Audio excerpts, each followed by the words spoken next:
नमस्कार रसिक श्रोतेहो, मी मृदुल नेवसरकर. कथा सुरंग या माझ्या युट्यूब चॅनलमध्ये तुमचं स्वागत आहे. या चॅनलद्वारे मी काही ऐतिहासिक, पौराणिक आणि मनोरंजक गोष्टी सांगत असते.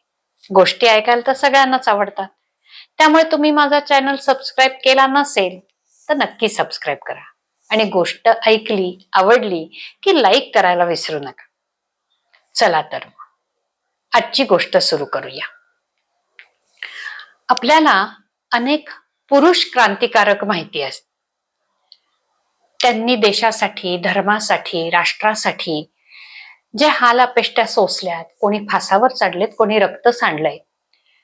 राजगुरू, मदनलाल धिंगरा, सुखदेव, आपले चाफेकर बंधू, टिळक, लोकमान्य टिळक, स्वातंत्र्यवीर सावरकर यांच्या कथा आणि यांनी देशासाठी जे कार्य केलं ते सगळंच आपल्याला माहिती आहे.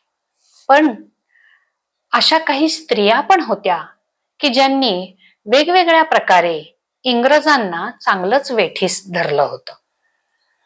अशाच एका स्त्री क्रांतिकारकाची मी तुम्हाला कथा सांगणार आहे आणि कारण आहे 8 मार्च, महिला दिन, जागतिक महिला दिन. त्या निमित्ताने मी आज तुम्हाला महिला क्रांतिकारकाची गोष्ट सांगणार आहे. गोष्टीचं नाव आहे लोकमाता राणी रासमोनी. नावावरूनच तुम्हाला कळलं असेल. राणी रासमोनी ह्या बंगालच्या होत्या.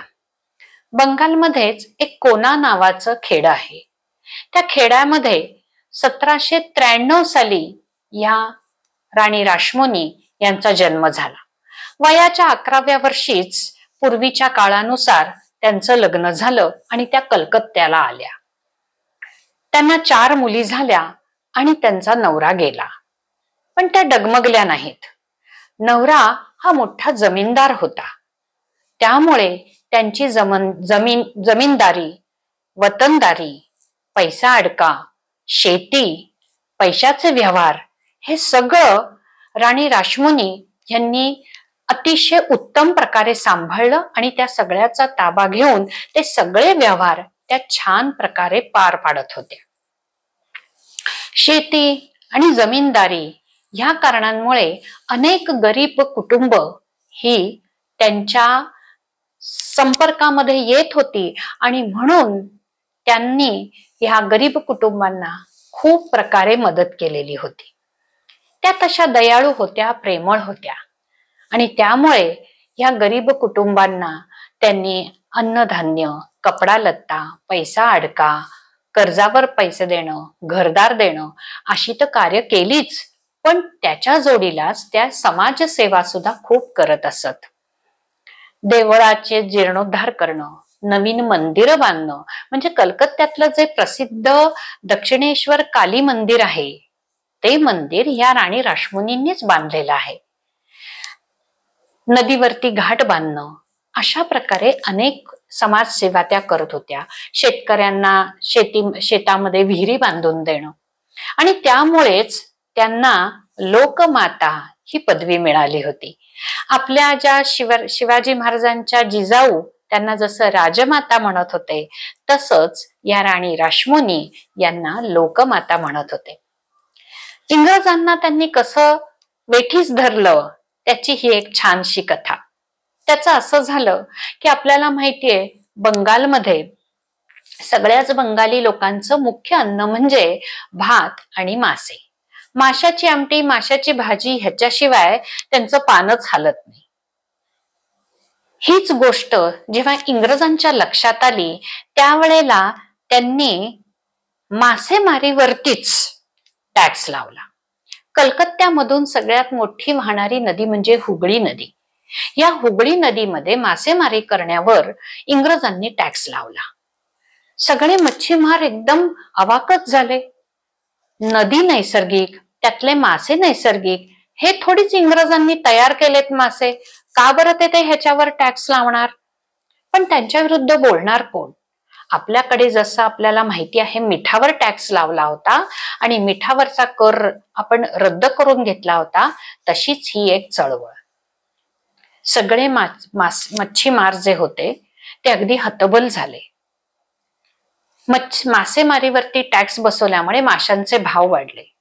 गरिबांना सुद्धा मासे खाणं पंचायत झाली होती. ही गोष्ट सगळ्या मच्छीमारांनी मिळून राणी रासमणींच्या कानावर घातली. राणी रासमणी सुद्धा विचार करायला लागल्या, बिचारे मच्छीमार कसं जगणार?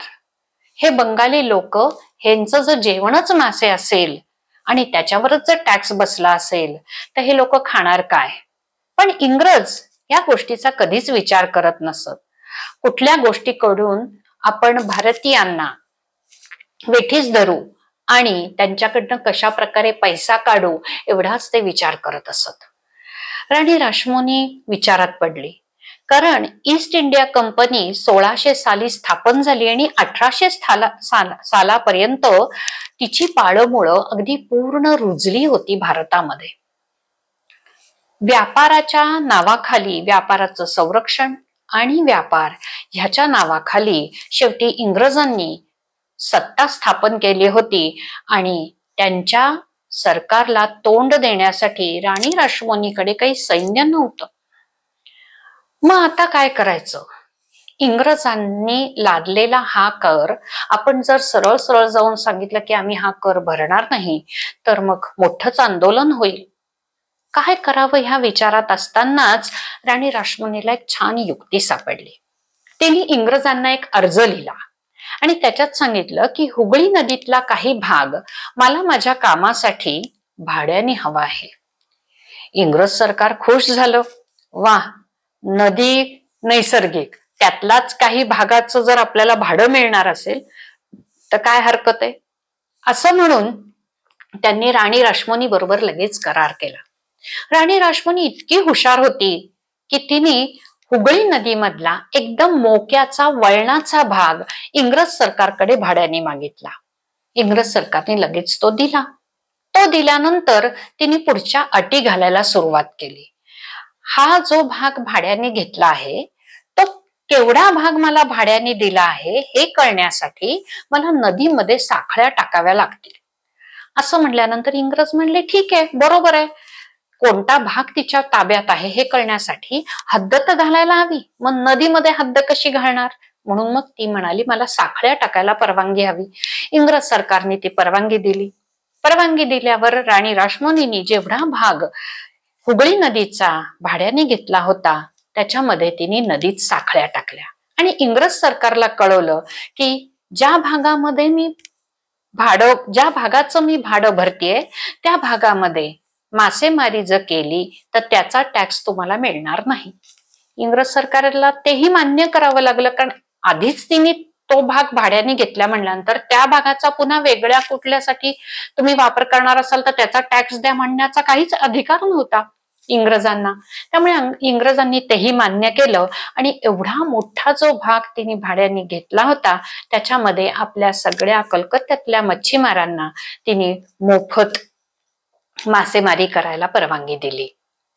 त्यामुळे झालं काय, इंग्रजांना मिळणारा जो मच्छीमारांकडून टॅक्स होता, कर होता, तो बंद झाला. आणि त्याच्या पुढची गोष्ट तिने अशी अट टाकली की हा जो भाग आहे तो मी भाड्याने घेतलाय, त्यामुळे ह्या भागातून कोणी प्रवास करायचा, कोणती नाव येणार हे मी ठरवणार आणि ज्यांना मी परवानगी दिलेली आहे त्यांनी मला टॅक्स भरावा. त्यामुळे माझ्या मच्छीमारांकडून मी घेते का नाही टॅक्स ह्याचा प्रश्न नाही, पण तुमचे व्यापारी, जर तुमचं व्यापारी जहाज म्हणजे इंग्रजांचं व्यापारी जहाज जर हुगळी नदीतून माझ्या भागातून जाणार असेल तर मात्र मी त्यांच्याकडनं माझा भाग वापरल्याबद्दल टॅक्स घेणार. असं म्हणल्यानंतर इंग्रज सरकार पेचात पडलं. आता काय करायचं? आपण तर भाग तेवढा भाड्याने देऊन बसलो आणि त्याच भागाचा वापर आम्ही सुद्धा करणार असं म्हणून कसं चालेल? म्हणजे एखादं घर भाड्याने दिलं आणि म्हणायचं त्या घरात आम्ही सुद्धा राहणार, असं तर नाही म्हणता येणार. मग आता काय करणार? मग ती म्हणाली तुम्ही दुसरा मार्ग निवडा. दुसरा मार्ग निवडायचा म्हणजे गंगेची दुसरी जी उपनदी आहे त्या नदीतून मग लांब वेळसा घालून बंगालच्या उपसागराला लागायचं आणि मग कलकत्ता बंदराला लागायचं. असा द्राविडी प्राणायाम इंग्रजांना करायला लागला. त्यामुळे काय झालं, एक तर त्यांचा वेळसा घातल्यामुळे वेळही वाया जायला लागला त्या व्यापारी जहाजांचा, जे इंग्लंडहून येतात किंवा इतर कुठल्या भागातून येतात, त्यांचा वेळही वाया जायला लागला आणि इंधनही वाया जायला लागलं. आणि शेवटी इंग्रज सरकार नाक मुठीत धरून राणी रासमणीकडे आलं आणि म्हणाले की आपण हा करार रद्द करूया. राणी रासमणी म्हणली, करार रद्द करायचा असेल तर मला तुम्ही वचन द्या, मला आपण पुन्हा पुढचा करार करू की मच्छीमारांकडून तुम्ही कर घेणार नाही. अशा प्रकारे मच्छीमारांकडून जो कर, मच्छीमारांवर म्हणजे मासेमारीवर जो कर लादला होता, तो बरोबर युक्तीने राणी रासमणीने बंद करायला लावला आणि इंग्रज सरकारने तो बंद केला. तशीच अजून एक घटना म्हणजे राणी रासमणींनी जे दक्षिणेश्वर कालिका मंदिर बांधलं होतं, काली मंदिर, त्या मंदिरामध्ये तिने रामकृष्ण परमहंस यांची नियुक्ती केली होती. मोठे संत होते, त्यांनी ते तिथली कालीमातेची पूजा करत असत आणि त्यांना कालीमातेने दर्शन दिलं होतं. ही तर कथा सगळ्यांना माहितीच आहे. हे जे रामकृष्ण परमहंस होते ते राणी रासमणी यांचे गुरु पण होते आणि तसेच ते स्वामी विवेकानंदांचे सुद्धा गुरु होते. ह्या परमहंसांशी चर्चा करून राणी रासमणींनी दुर्गा उत्सव सुरू केला. दुर्गा पूजा, दुर्गा उत्सव, 10 दिवसांचा नवरात्र उत्सव. इतका मोठा उत्सव, जसा आपला गणेशोत्सव असतो तसा उत्सव तिने दुर्गा देवीचा सुरू केला. त्याच्यामध्ये मग अन्नछत्र, पूजा अर्चा, मिरवणुका, यात्रा, भजन, कीर्तन, अन्नछत्र, गरिबांना दान धर्म, नृत्य, गायन असे विविध कार्यक्रम या नवरात्र उत्सवात दुर्गा पूजेच्या वेळेला होत असत. आता हा इतका उत्सव भारतीय इतके आनंदात आहेत, इतकी सुंदर संस्कृती त्यांची ते जपतायत, पाळतायत, हे पाहिल्यानंतर इंग्रजांच्या पोटात दुखायला लागलं आणि त्यांनी या सगळ्या 10 दिवसाचा जो गोंधळ उडतो त्याचा आणि आवाज होतो त्याचा आम्हाला त्रास होतो म्हणून दुर्गा पूजेवर बंदी. ही बंदी घातली आणि ही जेव्हा गोष्ट राणीच्या कानावर गेली तेव्हा जनतेच्या पाठिंब्याने, रामकृष्ण परमहंसांच्या पाठिंब्याने त्यांनी ती दुर्गा पूजा तशीच चालू ठेवली आणि शेवटी इंग्रजांना नमतं घ्यावं लागलं. ती दुर्गा पूजा अजूनही कलकत्त्यात चालू आहे आणि ती जगभर प्रसिद्ध आहे. अशा होत्या राणी लोकमाता रासमणी.